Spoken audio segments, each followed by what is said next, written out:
Comenzamos. Ok. Yo. ¿Qué idea tiene por el concepto de trauma? Sufrir algo. Un evento.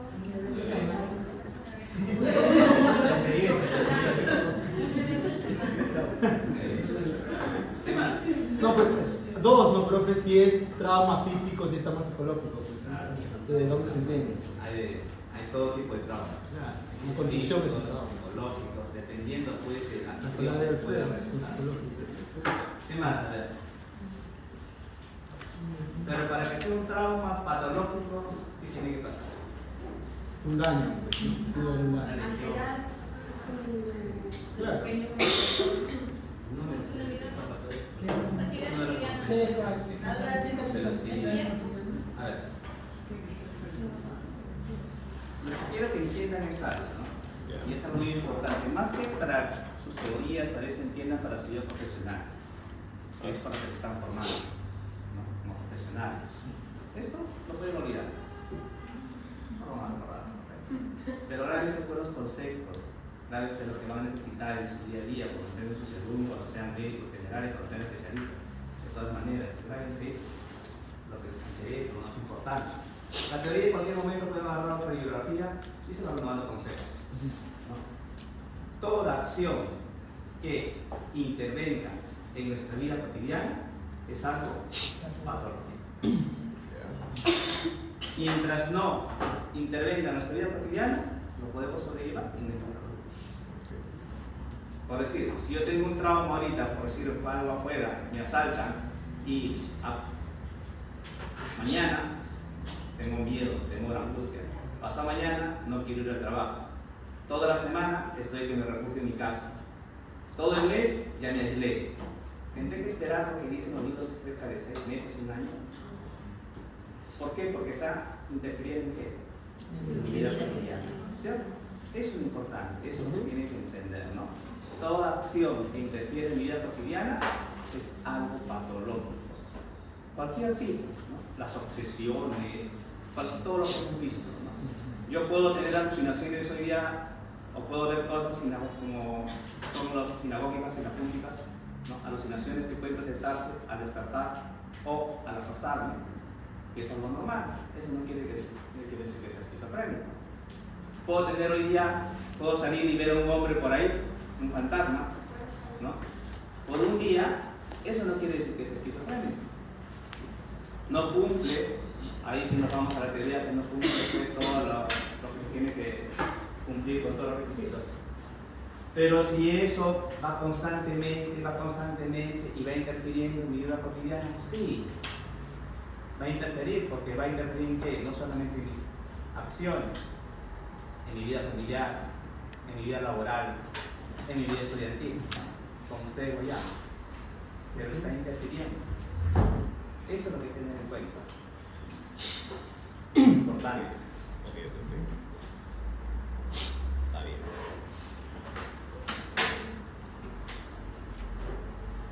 Como lo han manifestado, son trastornos en los que la exposición a un evento traumático o estresante es considerado como responsable de los síntomas que desarrollan. Trauma, condición necesaria, aunque no suficiente para la aparición de síntomas.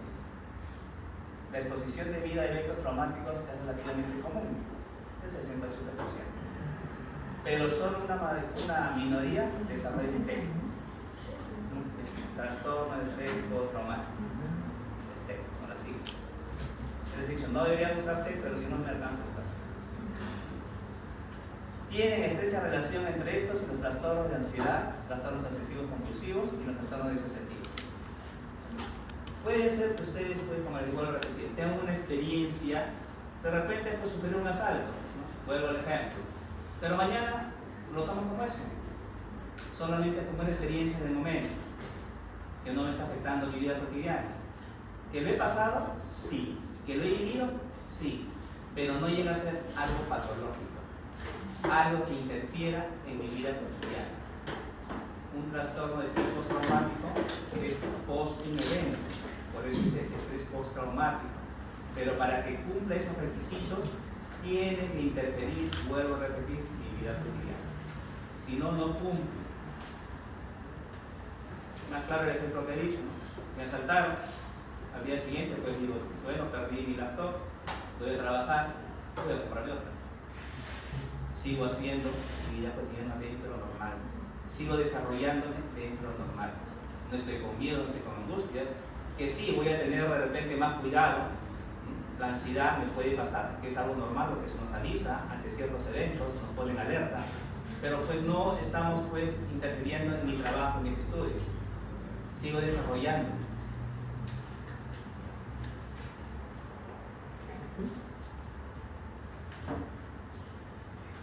Factores pues un 30% de riesgo determinado por genes, lo que se llama genéticos, los biológicos, en la mira del hipocampo, hipersensible a los estímulos relacionados con el trauma, inhibición de la función regulatoria de la corteza terrestre orbifrontal, hiperregulación del eje hipotálamo, hipófisis suprarrenal, hiperperfusión del sistema noradrenérgico, y lo psicológico, pues bueno, modelo de conocimiento del miedo, modelo de proceso cognitivo y modelo temperamental.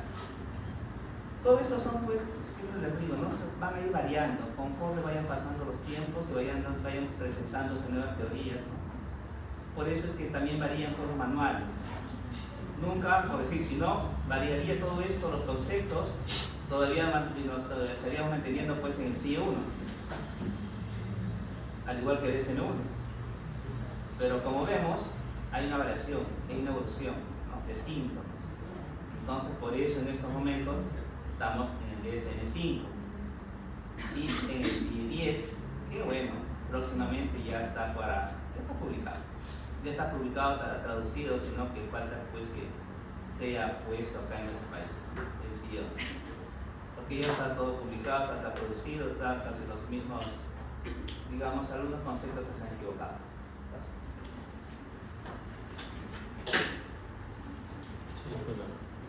Epidemiológicos. Prevalencia estimada aproximadamente del 8% a 10%. Factores de riesgo relacionados. Sexo. Las mujeres son más propensas a desarrollar un TEA. Estrés. Agresión sexual. Causa más común en mujeres. Trauma por combate. Causa más común en hombres. Se diagnostica en todos los grupos etarios, pero es más frecuente entre los adultos jóvenes. 2/3 tienen otros trastornos comórbidos, como que trastorno del estado del ánimo, trastorno por consumo de sustancias y trastorno de ansiedad. Como vemos pues acá, lo que se ve diariamente, ¿no? Y lo que es más palpable son los abusos, violaciones. Entonces, eso sí causa un trauma. Hay mujeres pues que, como dicen, guardan silencio y terminan en suicidio. Hay mujeres que cambian totalmente su vida después de este suceso. Y lo más triste es que a veces no solamente pues, las relaciones se encuentran en la calle, sino también en la casa. El porcentaje más alto de violaciones, parece mentira, es en la casa. Por conocidos, por familiares. En algunos casos, padrastros, en otros, tíos. Y en un menor porcentaje, hermanos. El mayor porcentaje pues, de violaciones en mujeres son por padrastros o personas muy cercanas, vecinos. ¿Ese trauma es tratable? Sí, es tratable. Pero como le digo, ¿no? El porcentaje es bien alto de las personas que denuncian, no solamente por la vergüenza, por el que dirán que pensarán, sino por la que tienen que otra vez revivir constantemente eso. El mayor porcentaje de violaciones pues también es en Estados Unidos. Hay una gran cantidad de violaciones y no solamente pues ahí sí la delincuencia es mucho más alta, a pesar que es un país desarrollado.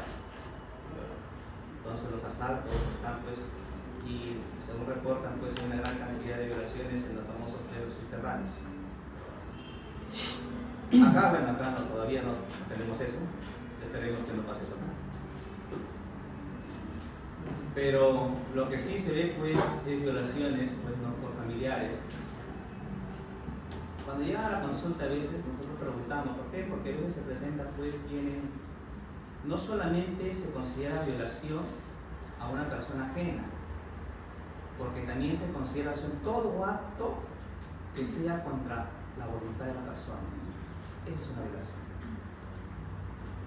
Sin mi consentimiento, nadie me puede tocar. Absolutamente nadie. Está violando mi espacio vital. Entonces, a veces en la consulta pues vienen todas las señoras que se paran cayendo. ¿Qué le pasó? Me caí. ¿Qué le pasó? Me choqué con la puerta. Y total pues te resultan señoras que a veces, ¿no? esposas que son violadas por sus esposos. Yo digo, se considera violación a todo acto contra la voluntad de las personas. Si las mujeres, las esposas dicen no es en que tengan el derecho ni que tengan pues propiedad de nadie ni que tengan que tener relaciones sexuales. Eso es algo de mutuo acuerdo. Al igual que en este caso, no solamente las mujeres son violadas, los hombres también son violados. Amigos, ¿vieron? En menor intensidad, pero bueno. No hay ministerio como ministerio. Acá ya no se ve mucho, pues bueno, en nuestros países no se ve mucho pues lo que es trauma por combate, ¿no? Pero en Europa sí, por las constantes guerras que puedan pasar. En Estados Unidos pues están los famosos veteranos de la guerra, que hasta ahora siguen con esos traumas, hasta ahora se ve, ¿no? Que han quedado mutilados, piernas, brazos, que han ido al Golfo, que van ahorita pues en la guerra que están con Israel, a diferentes partes del mundo. Entonces eso está causando, ¿por qué? Porque tienen eventos que se les quedan, se hacen vívidos, son flashbacks que le vienen cada momento. Entonces comienzan pues a cambiar su carácter, sus conductas, se vuelven agresivos, irritables, reaccionan mal. Algunos terminan pues en las drogas, otros en el licor. Aparentemente para tratar de olvidar, pero eso no se olvida. Lo único que hace es nuestro cerebro es una computadora, lo único que hace es lo guarda. En cualquier momento sale algún instinto.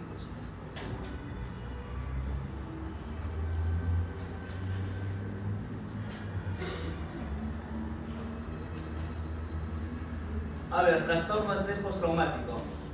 En el DSM está clasificado, bueno, no se utiliza mucho esa nomenclatura, ¿no? Del 309.8. En cambio, en el CIE, el día que ustedes trabajen como médicos, van a tener que utilizar pues esto. Es el F43.1. Este código, ya les he mencionado, es un código internacional. En todo el mundo se sabe que F43.1 es trastorno de estrés postraumático. No hay necesidad de escribirlo. Por eso evitamos escribir en la receta. ¿Para qué? Para que lo sepan además. Nadie tiene por qué saber las cosas de uno. Suficiente ponemos pues los numeritos, ¿no? Nadie tiene por qué estar pues escribiendo el diagnóstico completo. No es una obligación, por si acaso. Suficiente que uno ponga esos números y es entendible y es válido. Acá y en la China. Es válido. Cuando nosotros hacemos un diagnóstico, ¿qué ponemos? A ver, una esquizofrenia, ponemos el F20.0. Es el F20.0, es esquizofrenia paranoide, acá y en todo el mundo. Entonces ya lo saben. Como el farmacéutico no sabe pero te va a vender, entonces tampoco no tiene por qué estar preguntando para qué, porque no es obligación. A ver, el trastorno de estrés postraumático. Estos son criterios, acuérdense bien de esto. Todos estos criterios son los que uno busca o lo que han buscado pues, ¿no? En consenso una cantidad de psiquiatras, psicólogos, sociólogos, todos ellos se reúnen cada cierto tiempo y van cambiando los criterios. Entonces esos criterios ¿Para qué nos sirve? Para poder, si se quiere llamar, encajar todos los síntomas que el paciente puede estar presentando en un diagnóstico. ¿Que tiene que cumplir esos criterios para poder poner ahí? Sí. Pero la diferencia es aprender criterios y leer libro de texto. En el libro de texto ya le compete pues la especialidad. Pero en este caso, pues, si uno quiere saber más de esto, son los libros de texto, no son los criterios. A veces las personas piensan que porque sé esto, ya sé diagnosticar. No es así. El libro de texto es lo más completo que puede haber. Esto, como lo voy a repetir, nos ayuda solamente a encajar. Si cumple 4 criterios, ¿dónde lo voy a poner? Ah, yo lo voy a poner en ansiedad. Si cumple 6 criterios, ¿dónde lo voy a poner? Ya lo voy a poner en un trastorno depresivo recurrente. Si cumple 4 criterios, ¿dónde lo voy a poner? Ah, lo voy a poner en un episodio depresivo, en un trastorno de el que se me ocurre. Pero son los conceptos que uno tiene. A ver, dice A. Exposición a la muerte, lesión grave o violencia sexual, ya sea real o amenaza, en una o más de las formas siguientes: experiencia directa del suceso, que tiene que ser traumáticos; presencia directa del suceso ocurridos a otros, ¿no? Yo puedo ver pues un asesinato, puedo ver un atropello, puedo ver un asalto, que de repente para unos el asalto puede ser algo, ya en estas circunstancias, algo cotidiano y normal, pero para otros puede causar una gran impresión, y eso conlleva que yo reaccione de diferentes maneras. Exposición repetida, conocimiento de que el suceso o sucesos traumáticos ha ocurrido a un familiar próximo o un amigo íntimo, en los casos de amenaza, realidad de muerte de un familiar o amigo. El suceso ha de haber sido violento o accidental. A ver, en el presente, ¿qué cosa es lo que está pasando? Las extorsiones. Eso está conllevando pues a la gente ¿a qué? A ponerse desconfiada, a actuar. Va a llegar el momento en que prácticamente nuestras conductas se va a parecer pues a las conductas de los norteamericanos, que se ufanan de muchas cosas, pero son los más violentos. A que todos tienen acceso a armas. ¿Y por qué? Porque la desconfianza, por toda la desconfianza que pueda tener. ¿Por qué me miras? ¿Me quieres asaltar? ¿Por qué me sigues? La persona que está ahí. Comienza a aumentar la paranoia. Entonces todos estos hechos que están pasando van pues menguando nuestra vida, van alterando nuestra vida cotidiana. Ustedes están caminando, pasa una moto despacito, ¿qué cosa es lo que piensan? ¿Me lo va a saludar? Primero que piensan, bueno, ya fui a entrego y la moto está pasando, pero ya uno comienza a adelantarse a eso. Mire cómo está subiendo nuestro grado de ansiedad, cómo nosotros mismos estamos generando ante la desconfianza una ansiedad. ¿No terminamos con estrés o terminamos con un trastorno de ansiedad generalizada? En cualquiera de los dos.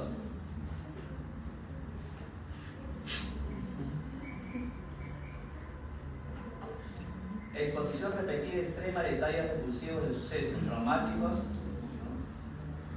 Ejemplos: socorristas que recogen restos humanos, policías repetidamente expuestos a detalles, maltrato infantil. En los bomberos, cuando hay pues lastimosamente quemados, ellos son los primeros que ven, y si no están preparados pues para eso, les causa pues una gran, digamos, alteración.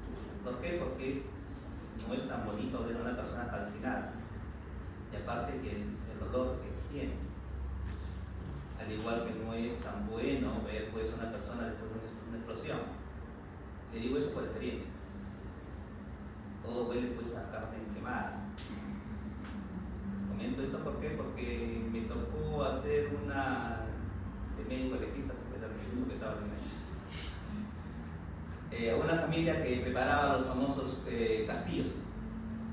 En la sierra preparan los castillos, las vacas rojas, las cosas, ¿no? Y era una familia que se dedicaba a hacer eso. Allá la pólvora la muelen manualmente en unos batanes grandes. Entonces se echaron la pólvora, algo habrá pasado, que hubo una chispa por ahí, pero total que salieron disparados. Cuando fui a verlos, que parezca mentira, uno estaba estampado en la cara. Miren la fuerza que tenía esa pólvora. Parecía ahí un muñeco, un maniquí que lo habían pegado. El otro, el que estaba más lejos, aparentemente estaba entero, pero internamente, cuando se hizo la necropsia, estaban todos sus órganos como quemados. Era como una gelatina bien. Y una niña que también estaba, encontramos pues sin sus ojos, ¿no? Los ojos estaban por los costados. La persona que me acompañó no vino a trabajar una semana. Era una técnica. Imagínense pues el grado, por eso les digo, el grado de trauma que cada uno puede estar. Bueno, yo ya lo recuerdo, pero sin una experiencia. No me afectó al menos.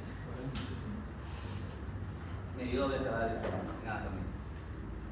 Pero más allá de eso, pues uno tiene que ir preparándose para ciertas cosas en nuestra carrera, tomarlos como eso, como sucesos que no son propios de nuestra vida.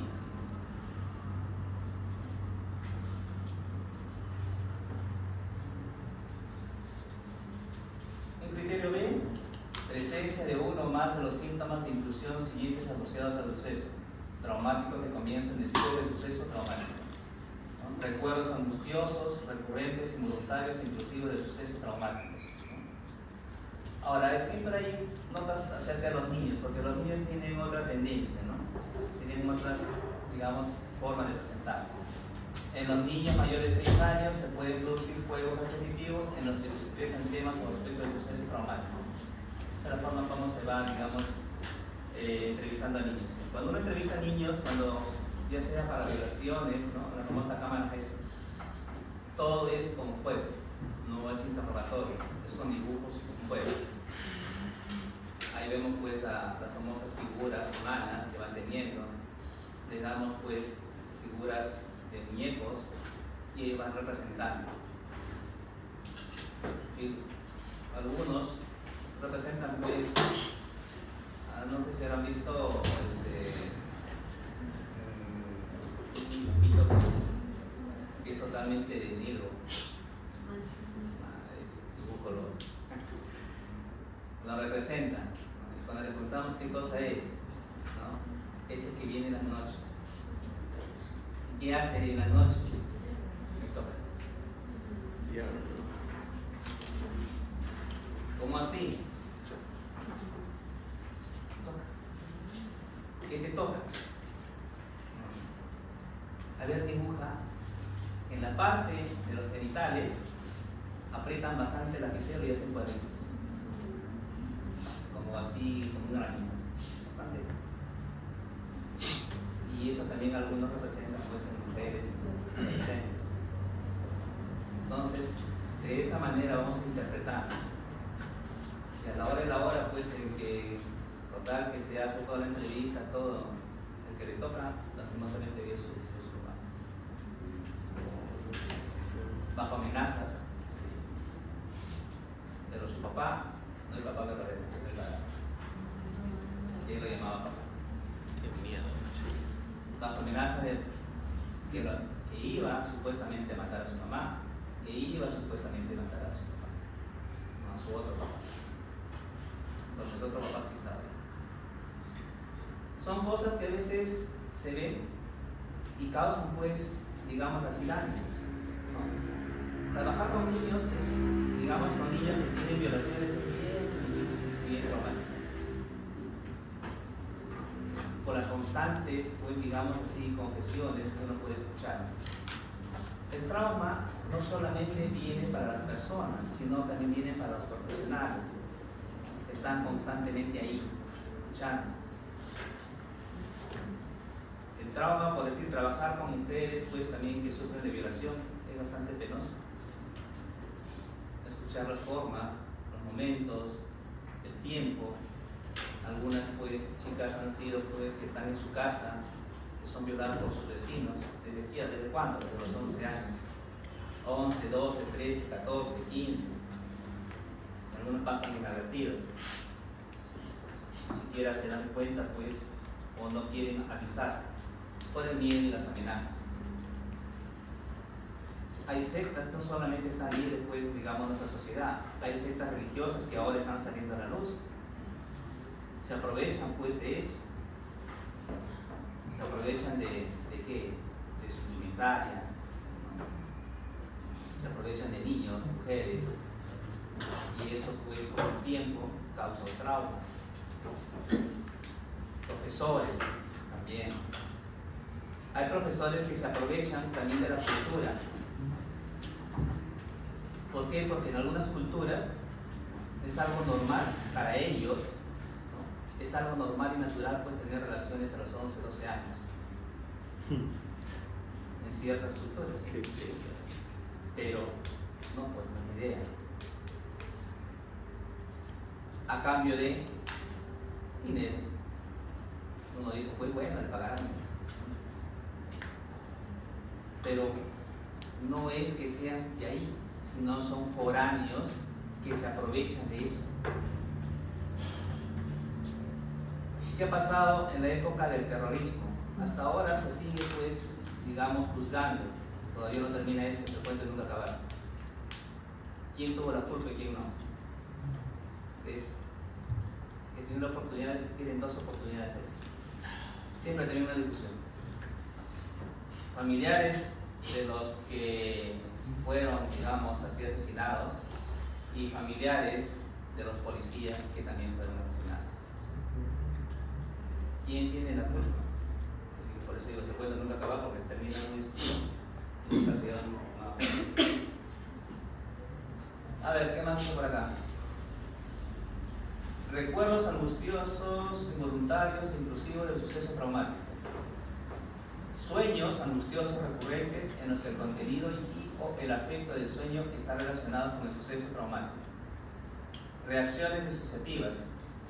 Escenas retrospectivas en las que el sujeto siente o actúa como si se repitiera el suceso traumático. Estas reacciones se pueden producir en forma continua y la expresión más extrema es una pérdida completa de conciencia del entorno y del presente. Malestar psicológico intenso y prolongado al exponerse a factores internos o externos que simbolizan o se parecen a un aspecto del suceso traumático.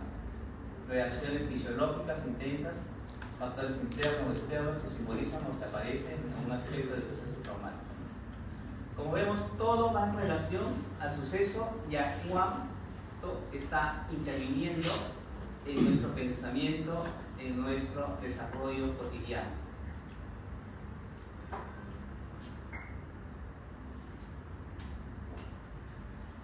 Un segundo punto, creencias o expectativas negativas persistentes y exageradas sobre uno mismo, los demás o el mundo.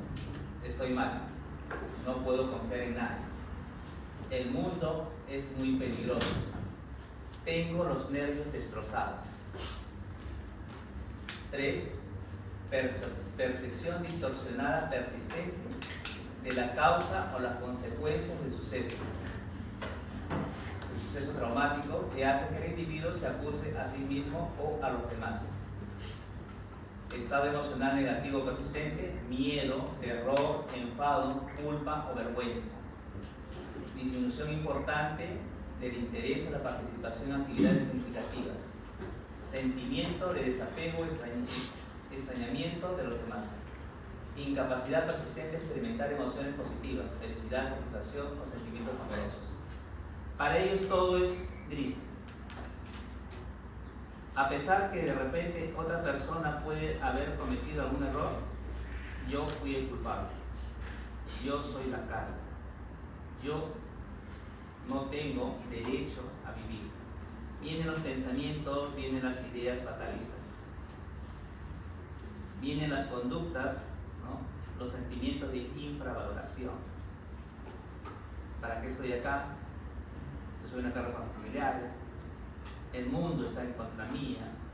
Mire, todo eso por un suceso que él solamente, a veces, como vuelvo a repetir, los observó, en otros casos los vivió. Pero es tanta la culpa que uno siente solamente por haber observado, que asumo, ¿no? Cuando utilizo, pues, porque esa es una palabra muy contaminada, cuando uno dice, el mundo está en mi contra. ¿Por qué contaminada? Porque en primer lugar yo no conozco el mundo. Yo no conozco a todo el mundo. Podré decir, las personas que me conocen están en mi contra. Eso es muy diferente. A veces usamos, porque estamos acostumbrados, ¿no? Es que todo el mundo habla de mí. Ese es un aspecto contaminado. Porque todo el mundo no tiene tiempo para hablar de mí. Las personas que conozco hablan de mí. Ahí sí, estoy siendo coherente y consciente de mis acciones.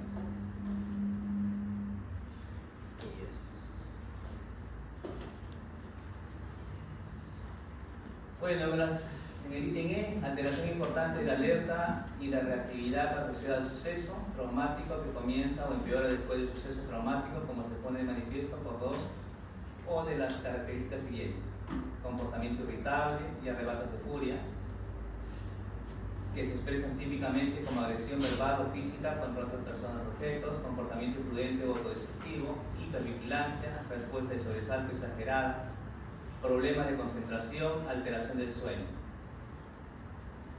Acá vemos pues ya los cambios, ¿no?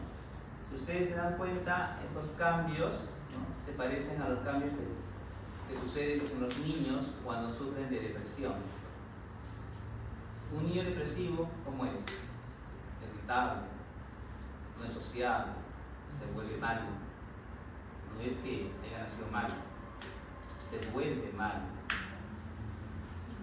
En estas personas, pues, se ponen irritables ante cualquier evento. No necesariamente tiene que haber un factor estresante, sino ya es parte de estar molestos, irritables, te molesta todo, abre la puerta, ¿por qué abre la puerta?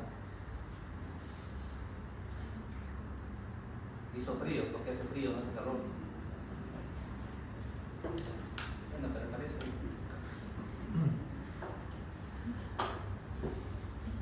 La duración, bueno, criterio B, C y D, es superior a un mes.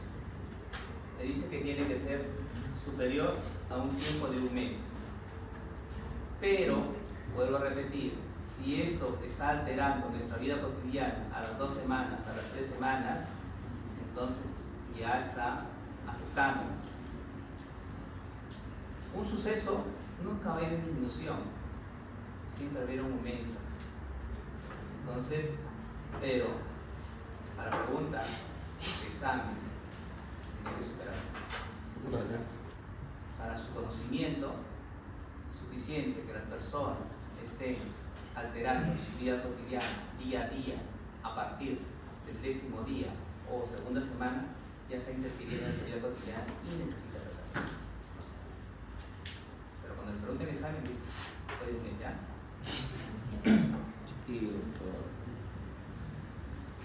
La alteración causa malestar clínicamente significativo, deterioro en lo social, laboral u otras áreas importantes del funcionamiento. La alteración no se puede atribuir a los efectos fisiológicos de una sustancia, por ejemplo, medicamentos, alcohol u otra afección médica, ¿no? A ver, esto es muy importante. La alteración no se puede atribuir a los efectos fisiológicos de una sustancia. Una sustancia, ¿no?, como dice el doctor ahí en su experiencia, ¿no?, una sustancia pues nos va a alterar por un día, pasa el efecto, se acabó. Un medicamento igual, lo dejamos de tomar y todos los efectos que hayamos tenido pasan. Entonces eso no es relevante como para decir, pues no. ¿Por qué? Porque no va a durar 3, 4, 5, 6 días, porque nuestro organismo lo elimina. Entonces no se puede atribuir pues que haya sido eso, ¿no?, la reacción que va a conllevar a un tipo de trastorno como este.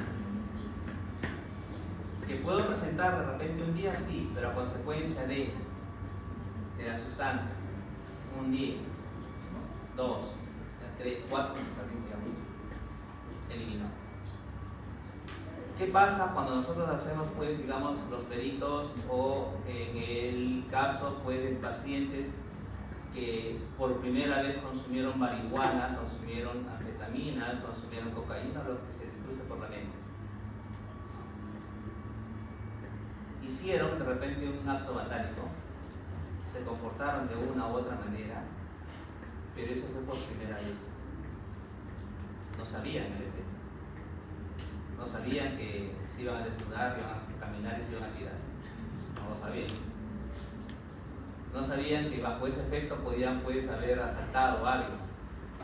Se liberó todo su consciente y hicieron, pues, desmanes. Bajo ese contexto es imputable.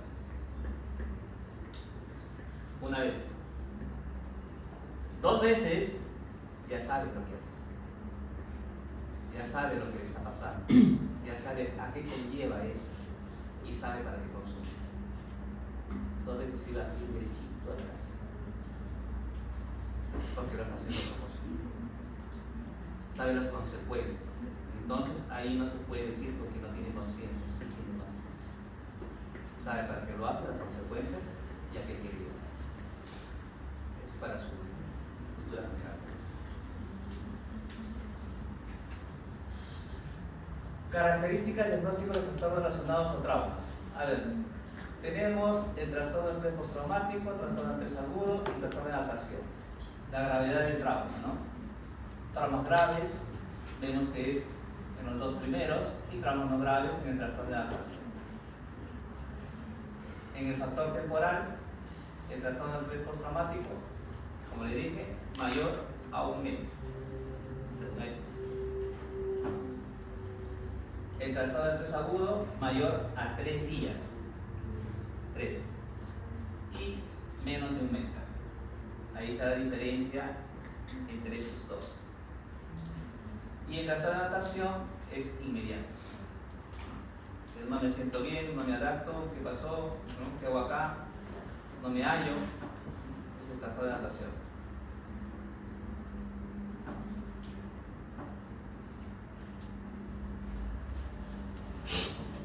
Los tratamientos que siempre se dan, pues, son las terapias psicológicas, intervención en crisis, terapia cognitivo-conductual orientada al trauma, individual, puede ser individual o puede ser grupal, terapia grupal especialmente eficaz para supervivientes de catástrofes naturales o guerras.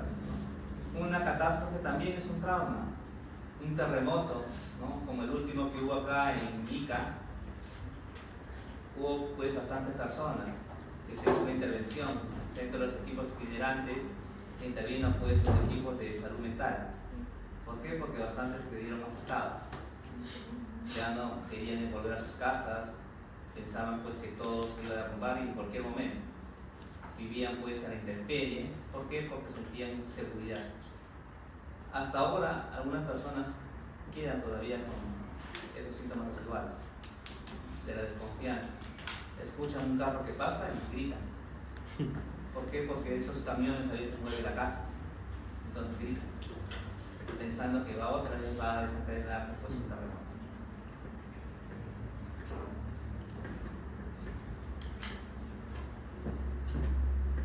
Desensibilización y reprocesamiento por movimientos oculares, utilización de la estimulación sensorial y la evocación de imágenes que le producen malestar. El paciente procesa el trauma mientras se encuentra en un estado de relajación, distracción. Obviamente esas son, pues, lo que, digamos así, las terapias psicológicas hacen, lo que es la relajación y la regresión para poder enfrentar, pues, los traumas que puedan tener.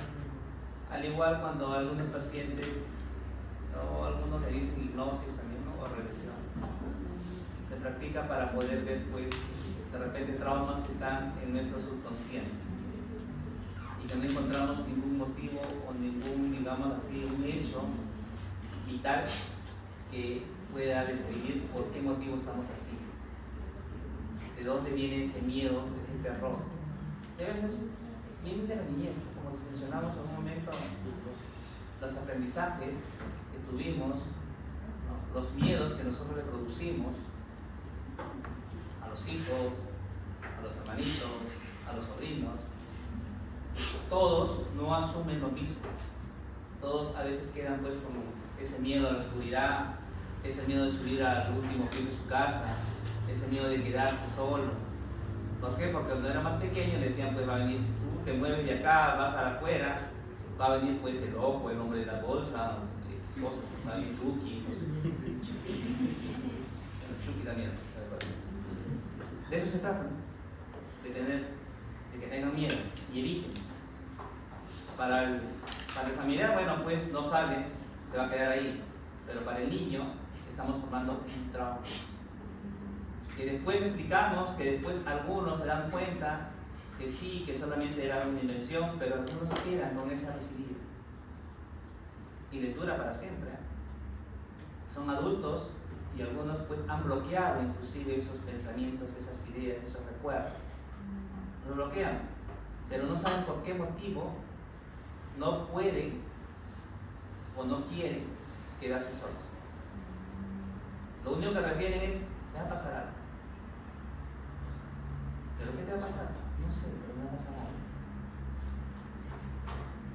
Y comienzan pues con todas las somatizaciones. No pueden explicar por qué comienzan pues a tener pues una frecuencia cardíaca alta, se les sube la presión. Son jóvenes. El subconsciente a veces es mucho más fuerte que el consciente. Doctor, ¿y usted realiza gimnasio? ¿Usted realiza gimnasio? Y luego que sean todos el examen. Es parte de la formación. Terapia farmacológica. No hay terapia farmacológica específica aprobada para el trastorno por estrés agudo, ni para el trastorno de adaptación, ¿no? Para TEC.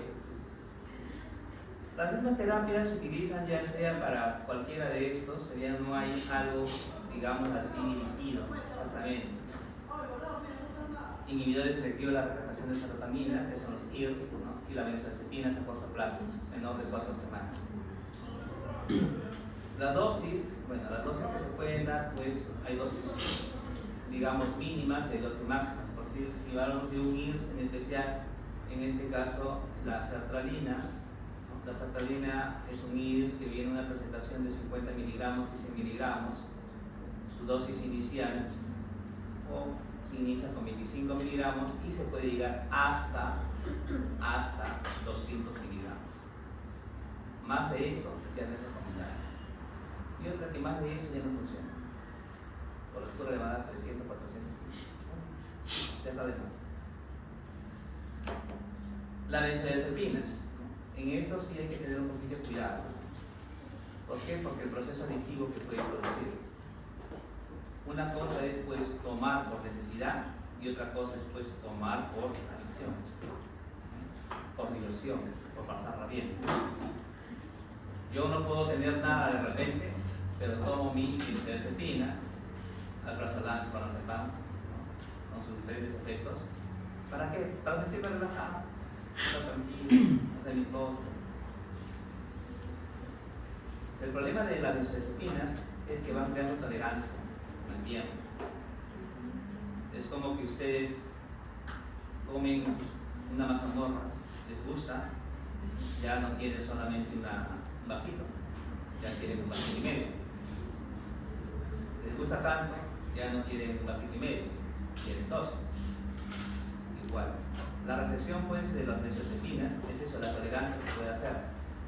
Y el problema que tiene es que cuando se suspende muy abruptamente, pues viene el efecto rebote. Todo el efecto paradojal que pueda presentar una benzodiazepina, tan igual que los IRS. Todos esos medicamentos nunca se suspenden abruptamente. Tienen un proceso de suspensión. Se inicia con dosis bajas, se va viendo cómo va a reaccionar el paciente. ¿Quién hace la dosis en primer lugar? Esto se lo digo. ¿El médico o el paciente? Nosotros recetamos. El paciente dice que se quita. El paciente le va a ir diciendo cómo me siento. Si yo me siento bien, según la literatura, dice, no, yo debo dar 100 miligramos. Si yo me siento bien con 50 miligramos, ¿voy a llegar a 100 miligramos? Sería algo, pues, no coherente. Y hay que tener en cuenta pues los tiempos que va a ir tomando cada fármaco para actuar en nuestro cerebro.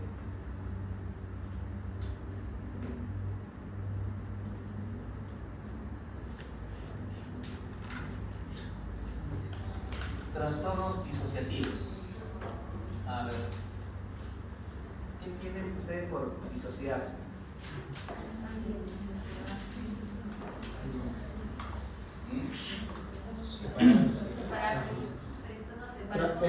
Es la fragmentación. Eso es ¿Qué más? Es la fragmentación en lo que es real y lo que es irreal en el paciente. Esos son trastornos disociativos. No puede diferenciar.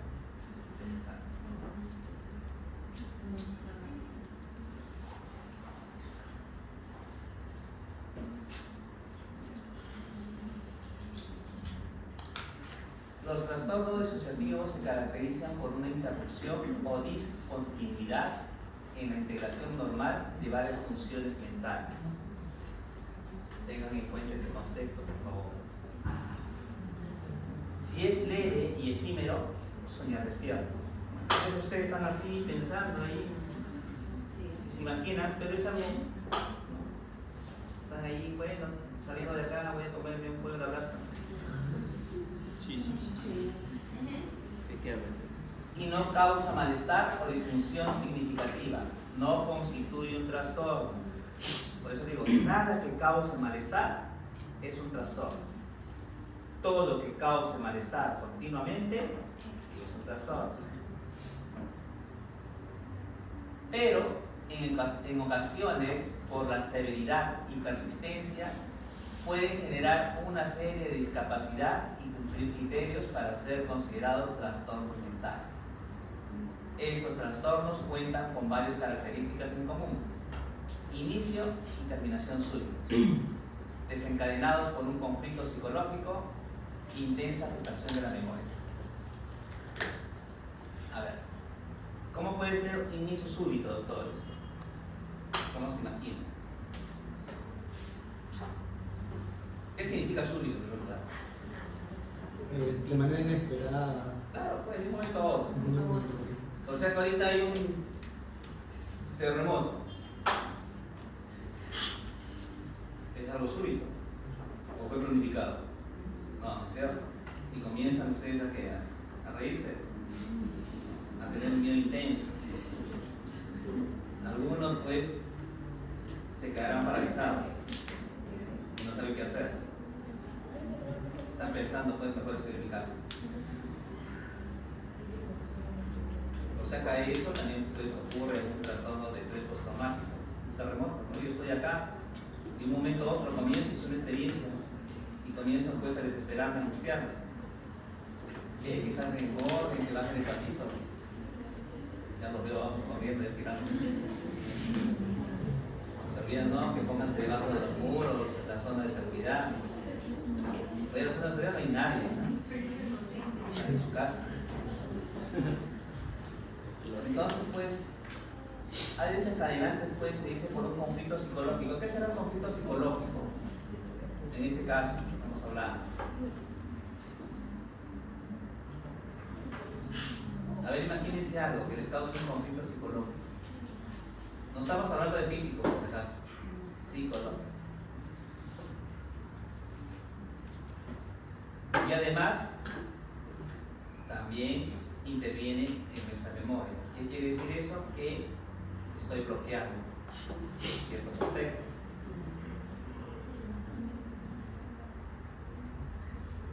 Un ejemplo de un conflicto. Por ejemplo, la ruptura amorosa de alguien le genera desesperanza y eso podría hacer que esta persona pues, pudiera tener, ¿no? ciertas conductas con el malestar o disfunción de Pero otras más cosas, allá ¿no? de Como la eso, memoria, por ejemplo, la atención, por estar pensando más en otra persona. una ruptura amorosa lleva pues, a una depresión. ¿No? Bueno, Una depresión, a una ansiedad, ¿no? a que se le acabe el mundo. Pero no, digamos, no a este suceso, a este tipo de suceso. ¿Alguien más por ahí? ¿Algún otro ejemplo? En la orientación sexual al inicio, ¿Aparte? en la orientación sexual al inicio, donde la persona está todavía indeciso, tiene conflictos en qué elegir. En la orientación, ¿eh? Sí. No. Porque ahí tendría conflictos, pues, ¿no? De origen, donde me inclino yo. Hasta que, como dicen por ahí, hasta que salga del closet, ¿no? Claro. No lo hago porque por vergüenza, por el qué dirán, qué pensarán, qué opinarán.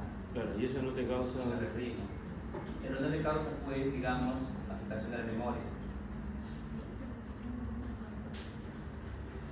Una violación. Una ¿Cuál? violación. No es un trauma. Una violación sí está considerada. ¿Por qué? Porque lo primero que hago de cosas con un evento muy traumático, lo bloqueo, lo olvido. Y estoy pues ahí como una crisis de ausencia que se puede presentar. ¿Han visto ustedes esa persona con crisis de ausencia? ¿No? Su compañero acostado. Son las personas pues que están mirando y se pierden por 1 o 2 minutos. No es más. Y yo. No es más tiempo. Están en blanco. Y un momento a otro. ¿Ah? Sí. Sino que eso se va a volver. Son convulsiones, pues, ¿no? Convulsiones. Una crisis es un tipo de convulsión. Cuando es repetitivo. Aparte de las convulsiones tónicas crónicas que todos saben, ¿no? Pero la crisis de ausencia es parte de una convulsión silenciosa. Pueden durar hasta 5 minutos, que pueden estar ahí perdidos, se puede acabar todo, sacar todos tan en fiesta. No está pensando, sino está en blanco. Por eso una ausencia. Y en electroencefalograma ahí sí sale todas las vidas.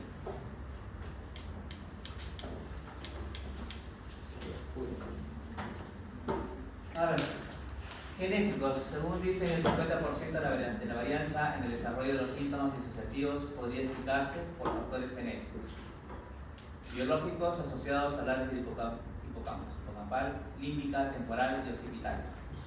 Asociado a varios sistemas, ¿no? Opioides, serotonina. Psicológicos, modelos de trauma, modelos sociocognitivos. Siempre en lo genético van a encontrar todo en lo genético. ¿Por qué? Porque todos los estudios pues están basados en eso, ¿no? Encontrar algún gen en especial, ¿no? Una carga que haya por ahí. Pero siguen siendo teorías, por si acaso. No se sabe. A veces el día que descubran qué cosas va a haber la cura.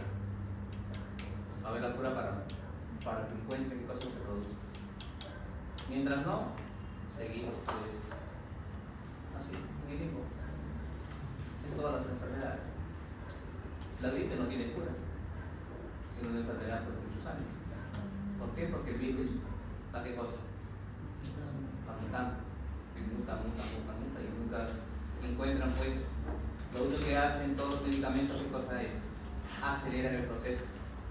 Lo que debería durar pues 15, 20 días, aceleran el proceso a una semana o 4 días. En 4 días pues sufren todo, después también. Pero en psiquiatría no se aceleran los procesos.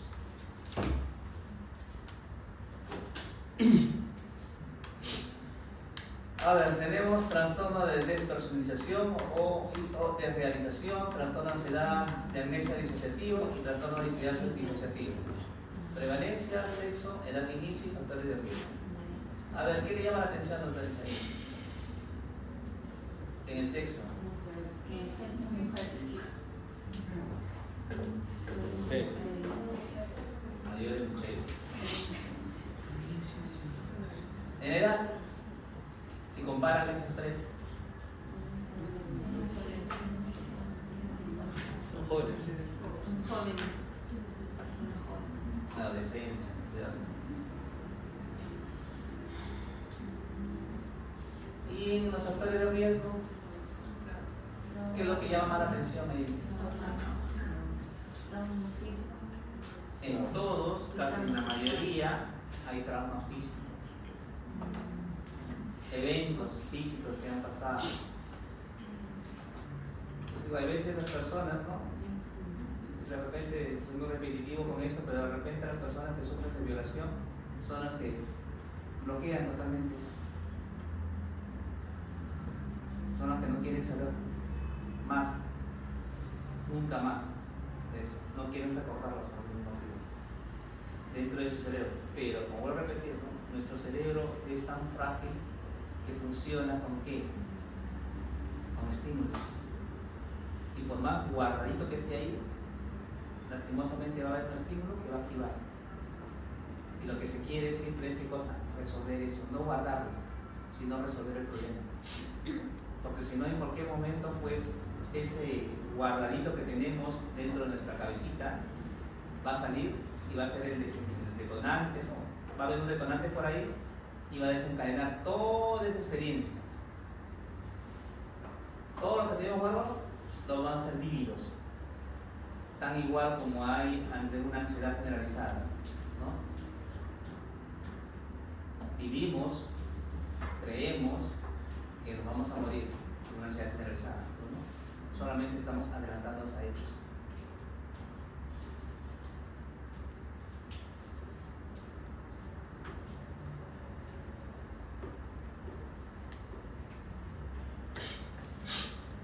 A ver, el trastorno de despersonalización o de realización, según el CIE, es el diagnóstico F48.1. Acuérdense más de ese que el del 300, porque ese nunca lo van a escuchar, ¿no? El DSM nunca utiliza, ¿no? El DSM sí escribe. En cambio, el CIE, sí.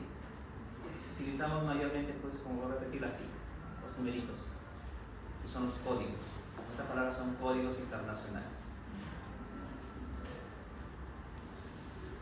Criterios: presencia de experiencias persistentes o recurrentes de despersonalización, de realización o ambas.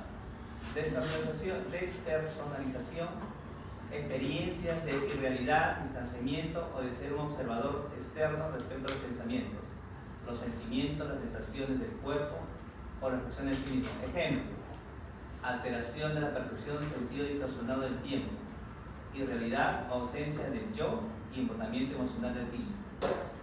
En cambio, una desrealización es una experiencia de realidad o distanciamiento respecto al entorno. Por ejemplo, las personas o los objetos se experimentan como irreales, como un sueño nebuloso, sin vida o visualmente distorsionado. A ver, ¿qué quiere decir eso otra vez?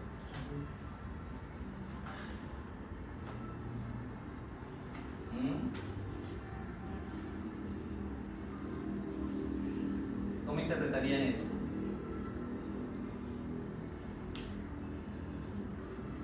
Dice alteración de la percepción y sentido distorsionado del tiempo. ¿Cómo vemos el tiempo? ¿Será real los momentos o serán pasados que los hemos vivido? ¿O serán aparentemente futuros que los hemos vivido? Claro. Cualquiera. ¿Qué dice?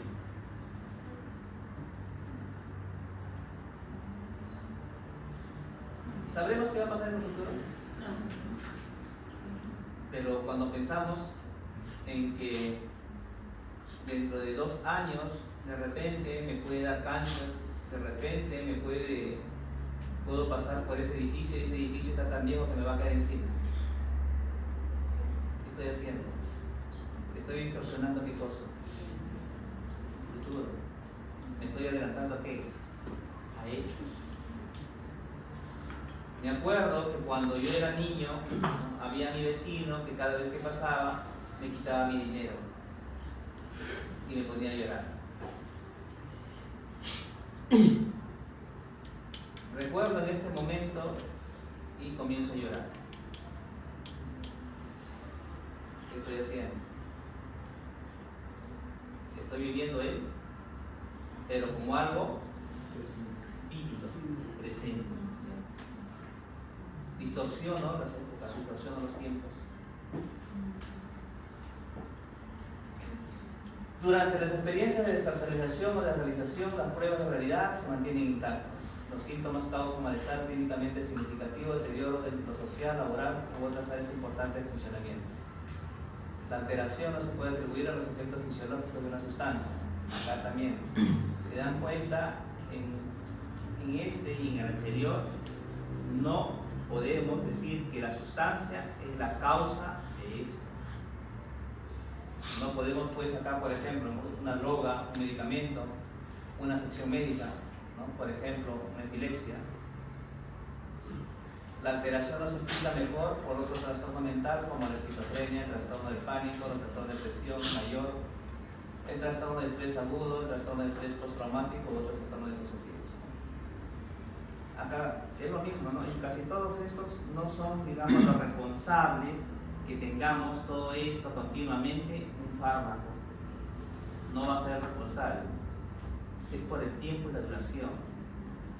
Tengan en consideración eso. Suspendo un fármaco, es igual, un fármaco, por decir, yo tomo una amoxicilina, me comienzo a tener pues, digamos así, prurito, comienzo a tener, digamos, en mi cuerpo me salen pues eritemas. ¿Qué es lo que hago? ¿Sigo tomando o suspendo? Suspendo, ¿no es cierto? Espero más o menos unas 48 horas, también está, que vuelvo a tomar otro medicamento para que me pasen todos los efectos. Espero 48 horas y desaparece todo eso. Fue un tiempo relativo. Pero después de eso, si no consumo ese fármaco, tendré prurito otra vez, a consecuencia de posiblemente el resultado del fármaco. No. Podré tener prurito por otra cosa, pero no por el fármaco. Esa es la diferenciación. El consumo continuo, sí, de drogas, ¿no? Hay que tenerlo presente esto. Las personas que consumen continuamente, pues, bueno, cuando hablo con adolescentes, para ellos marihuana no es droga. Sí, para ellos no es droga, es lo que les hace feliz. Y también me traen artículos, no, doctor, mira, lea. Ellos lo consideran, pues, es la felicidad. El problema de la marihuana, con el tiempo, la cocaína, con mayor todavía, digamos así, peligro, la cocaína, es que pueden producir cuadros psicóticos y terminar con una esquizofrenia por las lesiones que vayan produciéndose en el cerebro del área frontal. Entonces, ¿qué lesiones pueden producir? Microinfartos. Uno ve un cerebro de un adicto y es como si estuviera viendo un queso ahí. Así con todos esos huecos que ven, igualito está. En un espectro, bueno, como lo hacen 3D y todas esas cositas, mismo queso, un cerebro con todo hueco. Por eso es que el adicto pierde la capacidad del miedo, todo valiente. No tengan miedo, sino que ya tienen esa capacidad. El pensar, el racionalizar. ¿Por qué? Porque son una polilla que se ha comido tu cerebro.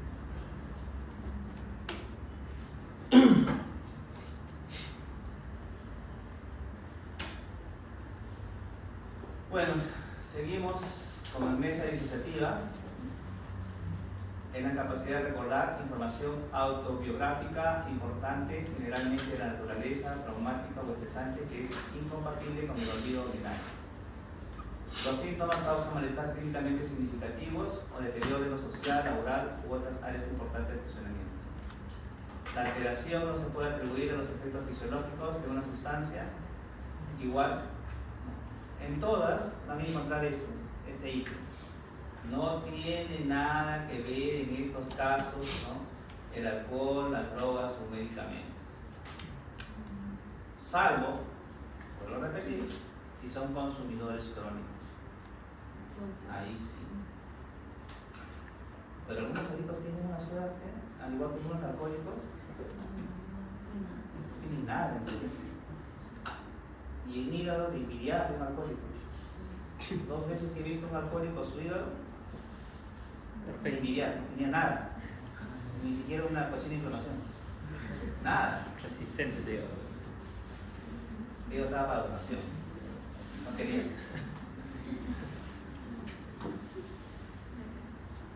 Trastorno de identidad disociativo, ¿no? El código es el 44.8.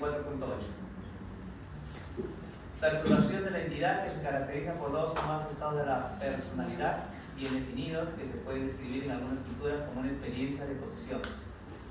La perturbación de la identidad implica una discontinuidad importante del sentido del yo y del sentido de la identidad, acompañado de alteraciones relacionadas del afecto, el comportamiento, la conciencia, la memoria, la percepción, el conocimiento y el funcionamiento sensitivo-motor.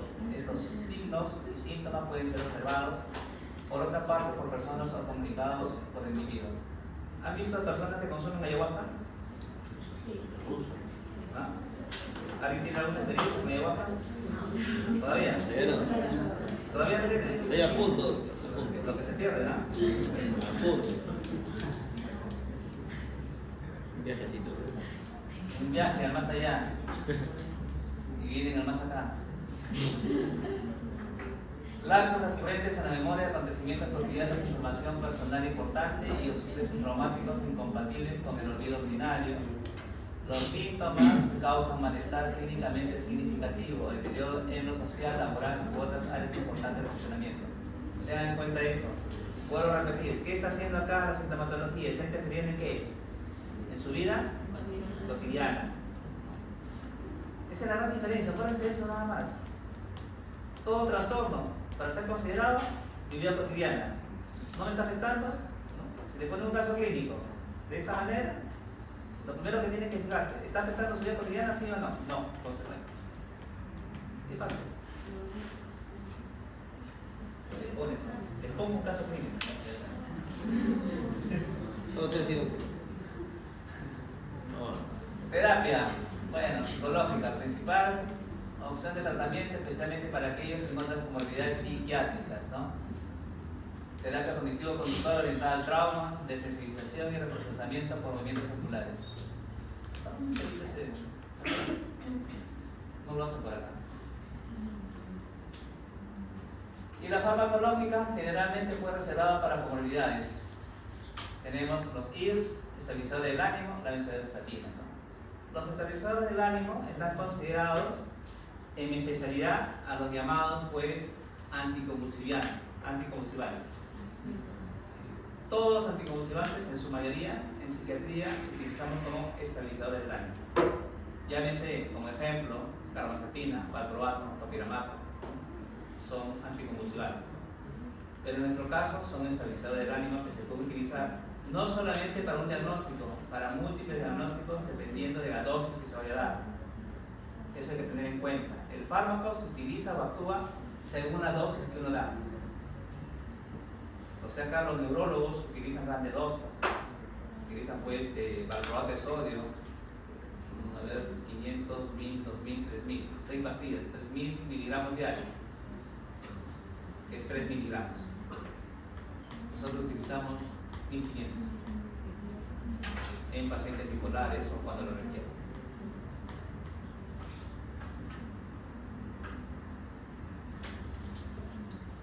Somatomorfos.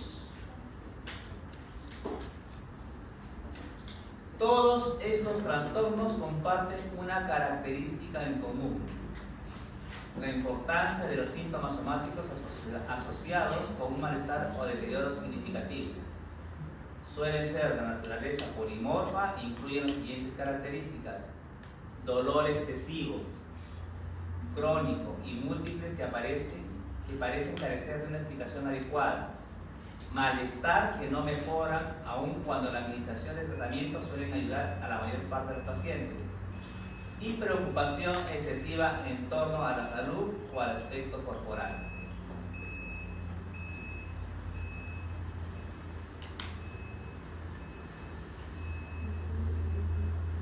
Los que tienen bastante problemas con este diagnóstico, con este tipo de personas, ¿quiénes creen que son?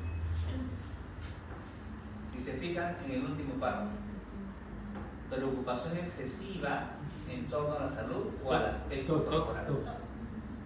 No, doctor no tiene nada que ver. ¿Qué profesional tiene mayor problema con estas personas?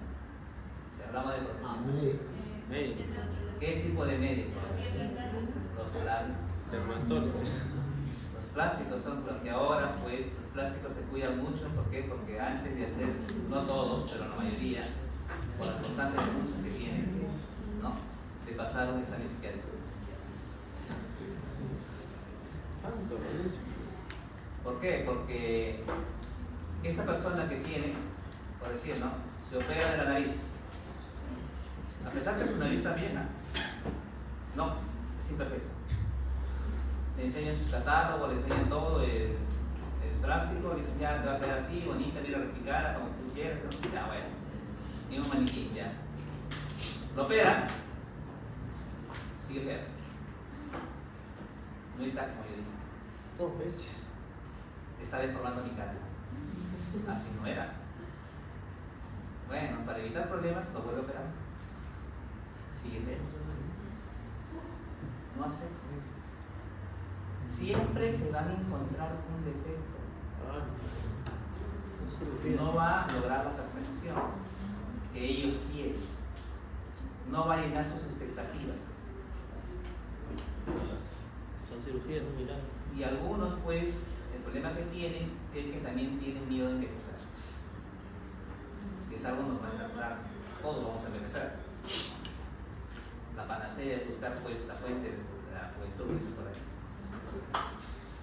Que te encuentre va a ser millonario.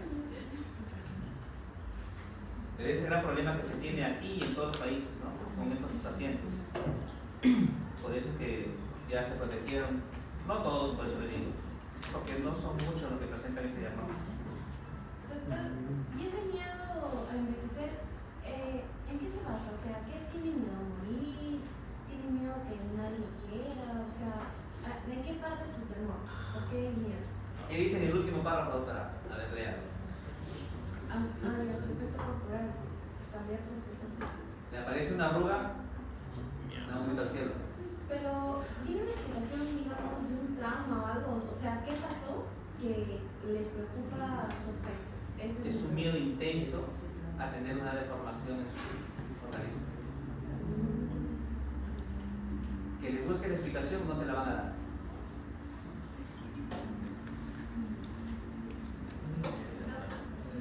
Pero eso se puede ver, por ejemplo, hay padres, ¿no?, que son muy difíciles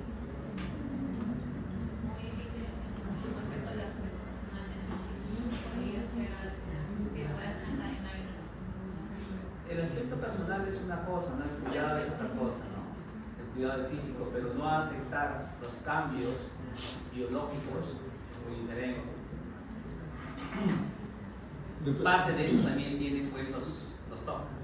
Entonces, la premisa que usted acaba de presentar, diríamos que todas las personas de la farándula tienen ese trastorno, porque todos No tienen como sus trastornos, retoquitos, como rasgos. o como rasgos narcisistas, Como rasgos. Hay que diferenciar el trastorno de un rasgo. o sea, son rasgos narcisistas. Una cosa es tener un rasgo. En serio, todos, absolutamente todos, tienen rasgo de algo. Claro, Magali, Acá nadie me puede decir que es puro inmaculado. Una vez que afecta la vida diaria, ahí es Ahí no todavía aprendió. Ay, Una vez que la respuesta a todo. A ver, avancemos.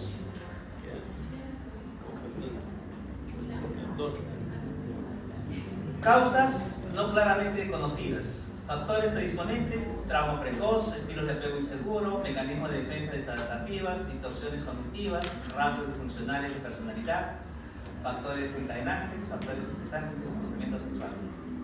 El apego, ¿dónde viene? A ver, ¿en qué edad viene el apego? Primera infancia. Las inseguridades que puedan tener. Pero que